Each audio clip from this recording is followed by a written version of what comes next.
singing low while I pop a bottle off of ya. Chain swinging, clang clang, and it costs a lot. Bitch, I'm always at the guala, yeah, and you are not badass beat. Keep on going till you hit the spot. Whoa, I'm a big bag hunter with the bow. She got a big bed, never drop it low. Mama called me and she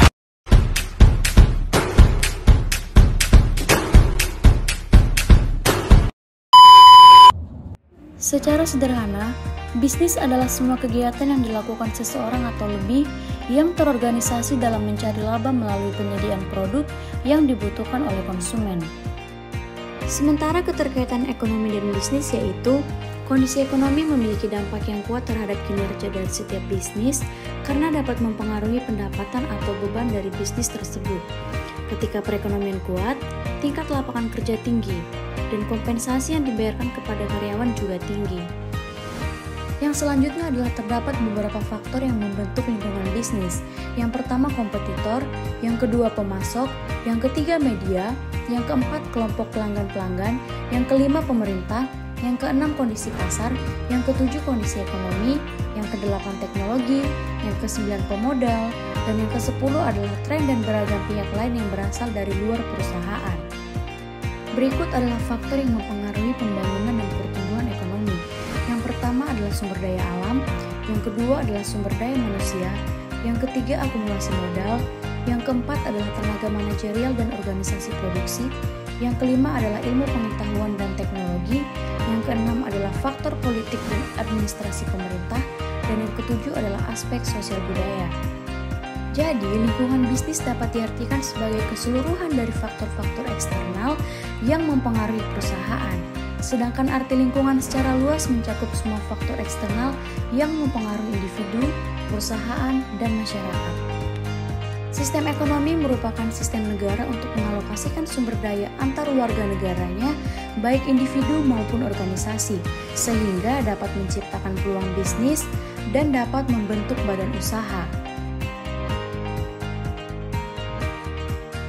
Siap-siap resesi. Berita ini mungkin udah bisa dibilang minggu lalu kali ya.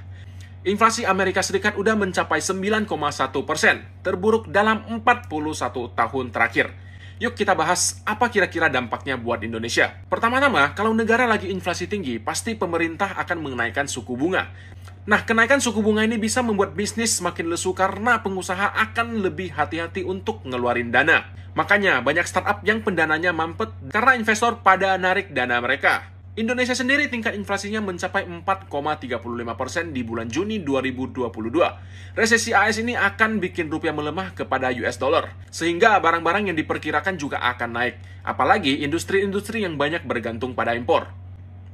Walaupun belum terjadi, tapi nyatanya 74% orang udah siap-siap menghadapi resesi. Terus, apa yang bisa kita lakukan? Yang pertama adalah perbanyak dana darurat, dan yang kedua tunda belanja barang-barang tersier apalagi kalau kalian nyicil. Kurangi pengeluaran yang nggak urgent. Dan yang ketiga, update CV atau resume kalian, biar kita selalu siap kalau amit-amit terjadi PHK tiba-tiba. Dan yang keempat adalah, kalau punya utang yang suku bunga tinggi di bank, sebisa mungkin coba lunasi lebih awal, kalau kemungkinan. Dan yang terakhir adalah, kalian bisa tetap investasi jangka panjang. Tenang, jangan panik. Karena ketika market lagi lesu, justru saat itulah kalian bisa dapat margin yang lebih besar ketika nanti ekonomi pulih lagi. Marki cuan! Nah, jadi resesi adalah sebuah kondisi ketika produk domestik bruto atau PDB suatu negara turun atau menjadi negatif dalam 2 kuartal berturut-turut. Definisi dari The National Bureau of Economic Research mengungkapkan, resesi terjadi ketika adanya penurunan aktivitas ekonomi yang signifikan, berlangsung lama dan biasanya berbulan-bulan. Selanjutnya adalah bayang-bayang resesi. Terdapat indikator resesi. Yang pertama adalah produk domestik bruto negatif, yang kedua pengangguran meningkat, yang ketiga produk manufaktur terganggu, dan yang keempat adalah penjualan retail menurun. Oh simple thing, where have you gone? I'm getting old and I need something to rely. Baik teman-teman, sekian dulu materi dari kelompok kami mengenai kondisi ekonomi di lingkungan bisnis. Semoga materi yang kami bawakan dapat membantu dalam materi perkuliahan kali ini. And thank you for watching.